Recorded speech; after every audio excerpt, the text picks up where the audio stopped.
Apa yang disampaikan Pak Ganjar ke publik sore ini adalah kesepakatan saya dengan Pak Ganjar sejak awal, bahwa saya pada saatnya yang tepat nanti pasti akan mengajukan pengunduran diri secara baik-baik. Jadi tidak ada pertentangan antara saya dengan Pak Ganjar. Itu sebabnya kalau saudara semua cermat, pada saat penutupan debat itu saya akan membacakan sebuah pernyataan. Saya berterima kasih kepada Pak Jokowi yang telah mengangkat saya 4,5 tahun yang lalu sebagai Menko Polhukam. Dan saya percaya dia punya niat baik untuk rakyat ketika mengangkat saya sebagai Menko Polhukam, dan saya membantunya. Sekarang pun saya bersedia bersama Mas Ganjar untuk melanjutkan tugas-tugas, karena menurut saya Pak Ganjar adalah calon presiden yang betul-betul pro rakyat. Nah, jadi saya sudah memberi isyarat itu. Tetapi kenapa ini tidak dilakukan sekarang? Karena begini, satu, menurut aturan itu tidak dilarang. Dulu yang tidak dilarang itu ya menteri, terus pejabat-pejabat pusat lah. Tapi menjelang Pilpres yang kemarin ditambah lagi aturannya, bahwa wali kota pun ya tidak harus mundur gitu kan, aturannya ditambah. Itulah yang sejak awal kita bicara, apakah seorang yang sekarang menjabat di dalam jabatan publik, apalagi selevel menteri, itu mundur atau tidak. Gubernur, bupati, wali kota mundur atau tidak. Semua di jabatan publik. Ketika keputusannya tidak dan diperbolehkan, maka ada potensi konflik of interest. Kami berdiskusi juga dengan Pak Mahfud pada soal ini. Itu ada potensinya loh, gitu. Kita mesti hati-hati. Mampu nggak kita menjaga diri kita untuk bisa netral dan tidak menggunakan fasilitas, itu aja. Nah, dengan beberapa kejadian orang menggunakan fasilitas, menggunakan alat transportasi, alasannya kunjungan kerja, tapi di sana kampanye, kan rakyat bisa melihat itu. Maka kita sedang mengambil risiko itu. Maka saya sarankan mundurlah, rubahlah aturan, gitu.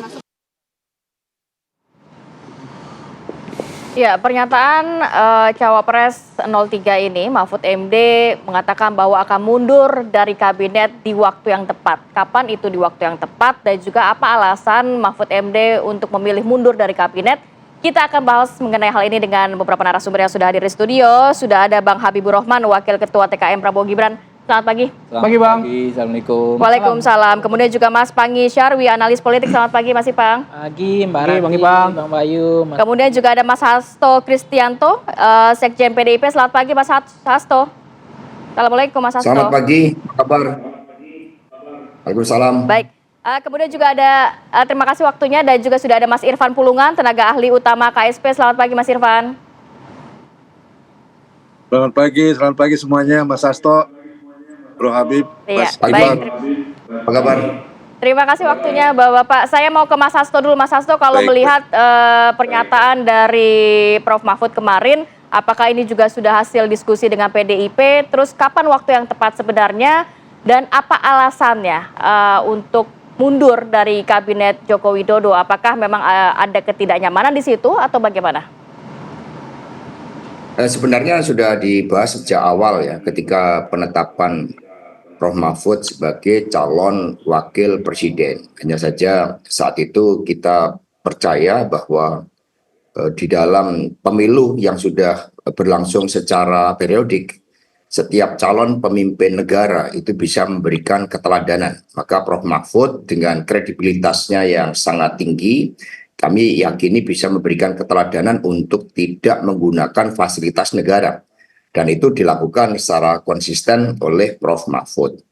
Dan kemudian meskipun menteri yang menjadi calon presiden, wakil presiden tidak harus mengundurkan diri berdasarkan peraturan, tetapi melihat berbagai dinamika terakhir, campur tangan aparatur negara yang tidak netral, berbagai pengerahan aparat, politik bansos dan sebagainya, maka kemudian kami mendiskusikan sehingga sebelum debat keempat itu akhirnya dikerucutkan momentum, dikalkulasi momentum yang tepat untuk mengundurkan diri, karena upaya Prof. Mahfud untuk memberikan keteladanan ternyata tidak diikuti oleh yang lain. Bahkan ada website Kementerian Pertahanan pun juga dipakai menjadi bagian dari tim pemenangan, meskipun kemudian itu dilakukan koreksi. Maka sinyal itu semakin kuat diberikan pada saat setelah debat keempat. Dan apa yang disampaikan oleh Prof. Mahfud itu merupakan hasil kesepakatan dengan Pak Ganjar Pranowo yang sudah diketahui oleh PD Perjuangan dan juga Partai P3, Perindo, dan Hanura.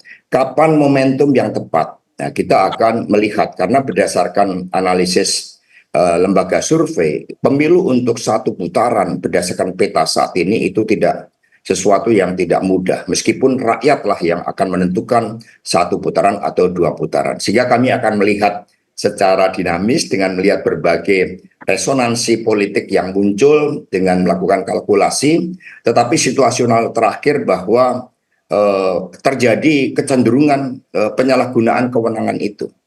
Maka kemudian Prof. Mahfud sudah menegaskan kesiapannya untuk mundur, tinggal menunggu momentum yang tepat, dan tentu saja ini harus dikomunikasikan dengan Bapak Presiden Jokowi, dan Prof. Mahfud juga sudah memberikan sinyal dengan mengucapkan terima kasih atas ketulusan Bapak Presiden yang telah memberikan kepercayaan pada Prof. Mahfud MD. Oke, Mas Hasto, Anda menyebutkan soal ada ketidaknetralan dan juga penyalahgunaan wewenang gitu. Kalau memang dari aturannya kan diperkenankan begitu ya, calon wakil presiden, calon presiden itu masih menjabat publik. Nah, beberapa pertanyaan kemudian muncul. Kalau memang sudah ada kesadaran demikian dari Prof. Mahfud, kenapa tidak mundur dari awal saja ketika sudah akan masuk pada kontestasi ini? Ya karena pada awalnya aturan kan, dan kita kan juga komunikasi, kita lihat calon-calon yang lain, kemudian bagaimana prinsip yang dipegang oleh Prof. Mahfud untuk menunjukkan peningkatan kualitas demokrasi. Bahwa seorang pemimpin itu bisa menunjukkan kredibilitasnya untuk tidak menggunakan fasilitas negara, dan itu secara konsisten dilakukan oleh Prof. Mahfud untuk memberikan keteladanan terhadap peningkatan kualitas demokrasi kita. Tetapi menjelang H-22 sebelum pemilu, ternyata indikasi penyalahgunaan kewenangan, bahkan termasuk yang tidak mencalonkan menggunakan jabatannya, itu semakin masif. Maka kemudian keteladanan inilah akan ditunjukkan kembali. Setelah Prof. Mahfud mencoba, Prof. Mahfud coba aja dilihat, maka mari kita bandingkan aja. Kan ada pengamat, ada juga lembaga-lembaga perguruan tinggi untuk menilai mana calon presiden ataupun calon wakil presiden yang menjadi pejabat negara dan kemudian paling tidak menggunakan fasilitas negara untuk kepentingan elektoralnya, itu adalah Prof. Mahfud MD. Nah, upaya membangun keteladanan ini akan nampaknya gagal, sehingga akhirnya Pak Ganjar, Prof. Mahfud bersama dengan partai politik pengusungnya untuk memutuskan momentum yang tepat nanti Prof. Mahfud akan mundur. Tapi ini kan Pak Presiden Jokowi kan juga baru rajin asik-asiknya keliling ke daerah. Pak Jokowi menjadi begitu jatuh cintanya dengan Jawa Timur dan Jawa Tengah, sehingga beliau sering turun ke Jawa Timur dan Jawa Tengah. Hingga kita menunggu momentum yang tepat, termasuk juga untuk menyampaikan kepada Bapak Presiden. Oke, baik. Ke Bang Habib langsung ya. Bang Habib, menanggapi apa yang disampaikan oleh Mas Hasto, dan karena tadi secara spesifik juga Mas Hasto menyebutkan Kementerian Pertahanan. Ya, saya sepakat dengan senior saya Pak Hasto ya, bahwa memang ketentuan kita memperbolehkan seorang menteri efektif untuk maju sebagai capres atau cawapres. Lalu ada pengaturannya di pasal 547 KUHP, pejabat negara dilarang melakukan kebijakan yang menguntungkan atau merugikan paslon tertentu. Nah, itu dia ukurannya itu. Jadi misalnya tadi ya dikritik soal di Kemhan, kita juga banyak sekali laporan yang sebaliknya, termasuk terhadap Pak Mahfud sendiri. Ya, dalam posisi sebagai Menko Polhukam, dia pernah menyampaikan suatu preskon menginventarisir dugaan-dugaan pelanggaran yang hanya merugikan pihaknya sebagai paslon, tidak mengutip laporan-laporan yang sudah ada keputusan Bawaslu-nya misalnya yang dianggap menguntungkan pihaknya. Contohnya apakah gimana, Bang? Waktu dia konvers soal pelanggaran, dia nggak menyebut soal PJ Bupati Sorong, nggak menyebut soal Majalengka, nggak menyebut soal Muda Barat, nggak menyebut soal kasus BP2MI, ya, nggak menyebut soal kasus PKH. PKH itu terhadap pendamping PKH itu ya. yang di bawah Kemensos, nggak disebut gitu loh. Apakah itu adil atau tidak? Ya kan nanti rakyat yang akan menilai gitu loh. Jadi kita kalau bicara kasus, satu telunjuk diarahkan ke orang, mungkin saja ada 3 jari lagi yang diarahkan ke diri kita sendiri. Ya, Bang Habib. Ini nanti dulu, ini kan bagian dari introspeksi, ya kan ya, sama-sama. Jadi kalau Pak Mahfud mau mundur, ya ada yang namanya di hukum itu adagium a contrario. Ya. Sebaliknya orang akan berpikir, sebagaimana Pak Bayu tadi menanyakan, ya kalau tidak mundur dianggap negatif, ketika mundur dianggap positif, berarti yang berlangsung selama 72 hari ini apa yang dipraktekkan oleh Pak Mahfud? Nah menurut saya ya kembali ke masing-masing pihak. Kalau yang mau mundur ya bagus. Kalau yang nggak mundur juga Jadi harus kalau menurut menunjukkan Anda sudah tepat sikap. karena nantinya positioningnya dari 03 ini akan cukup jelas, opposite dari Itu lain pemerintah. hal. Ini bicara normanya dulu ya. Oke, Ya. lanjut. Jadi kalau yang nggak mundur ya tentu harus menunjukkan bahwa kita bersikap tegas terhadap segala potensi abuse of power 547 tadi. Makanya di Kemhan begitu ada admin yang hanya bikin ini tagar salah ya, itu langsung ditindak. Tapi kalau yang lebih bahaya adalah kementerian-kementerian yang punya program kayak Kemensos, dia punya program PKH. Ya kalau ribuan orang tersebut menjadi bagian dari tim sukses, ratusan ribu orang itu kan bahaya gitu, karena dia ada program. Kalau Pak Mahfud setahu saya nggak ada program yang seperti itu gitu kan ya. Jadi lebih gradasinya lebih kecil. Atau misalnya di Kemendes, ya kan ya ada juru bicara desa. Katanya kalau juru bicara desa paslon nomor 1 itu diambil dari tenaga pendamping desa. Katanya kalau tenaga pendamping desa ini tidak bersedia, maka tidak diperpanjang SK-nya. Kita nggak usah ngomongin paslon 01. Bukan. Ini semuanya. Okay. Ya kan ya. Kan saya diundang disuruh ngomong, ya kan saya tapi nggak ada perwakilan 01. Ya apapun ya kan saya ngomong tinggal ini. Kemudian juga soal di Ditjen Bina Penempatan Tenaga Kerja. Itu kan ngomong soal kementerian yang punya program. Nah, lalu yang punya program itu siapa juga? Kepala daerah, PJ maupun mantan kepala daerah. Bisa saja orangnya sudah mundur atau akan mundur. Tetapi struktur yang dibuatnya, misalnya kalau di Jakarta kan ada Dawis, Jasa Wisma, ada Jumantik, sudah terbentuk. Jadi nggak apa-apa, orangnya udah mundur, tapi dia sudah tanam di situ. Berjalan nanti tetap. Artinya itu abuse of power bukan? Menurut saya sih abuse of power kalau itu terjadi. Jadi Pak Mahfud itu ngapain kalau menurut Abang ketika menyampaikan itu? Ya kita tanyakan ke Pak Mahfud ya, tapi saya pikir nggak ada muatan positif atau negatif. Jadi mundur ya biasa saja, mungkin terkait taktik dan strategi di internal ya kan ya. Nggak mundur ya juga nggak ada masalah. Yang penting jangan ada pelanggaran 547 itu pelanggarannya gitu. Apakah menurut Anda ini juga keputusan yang paling tepat untuk mundur? Ya kalau secara politik ya kan, saya orang hukum tapi politisi. Secara politis saya melihat ya nggak apa-apa juga kalau misalnya akan ada demarkasi yang jelas. Ya Pak Mahfud mundur berarti kan di luar pemerintahan ya kan. Silakan lebih bebas mengkritisi pemerintah dan menunjukkan sikap bahwa tidak akan melanjutkan apa yang dicapai oleh Pak Jokowi. Kurang lebih begitu. Oke, Bang Panggi gimana? Sebenarnya ada apa sih Bang Panggi begitu? Kalau Bang Ipang melihat saat ini gitu Pak Mahfud menyampaikan statement ya mendekat-dekat hari pencoblosan justru gitu. Iya, sebetulnya Mas Bayu ya, kalau kita cermati ini kan harus lihat efek mudarat dan kelebihan kekurangannya ya kan. Jadi kalau misalnya kekurangannya menurut saya ada juga mungkin masukan yang saya dengar, kalau Pak Mahfud itu masih menjabat menteri, maka beliau bisa mengintip, mengontrol, termasuk beliau juga bisa membuat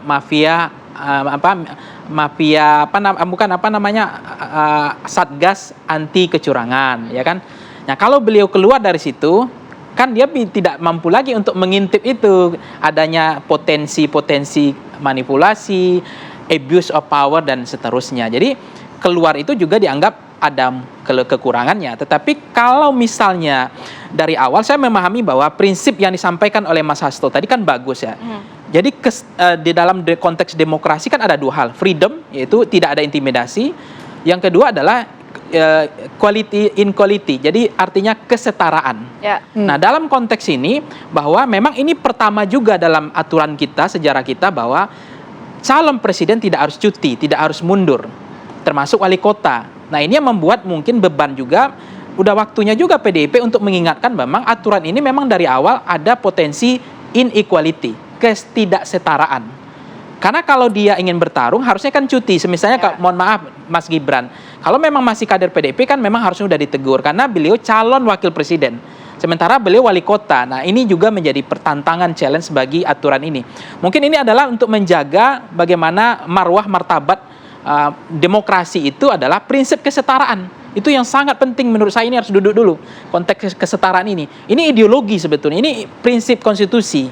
Jadi selain ada tadi kebebasan. Nah, yang kedua adalah kalau kita cermati misalnya kenapa tidak dari awal, kan begitu. Pas deklarasi Mas Bayu bilang harus mundur supaya juga ketika debat kemarin Prof Mahfud juga nggak nanggung mengkritisinya. Ya enak banget gitu, los gitu, beban nggak ada. Jadi untuk untuk main-main gimmick sama Gibran agak lebih leluasa kan. Tapi ketika beliau adalah ayahnya adalah bawa sebagai atasannya, tentu ada beban juga. Nah, ini yang juga saya cermati. Gerakannya terbatas gitu ya.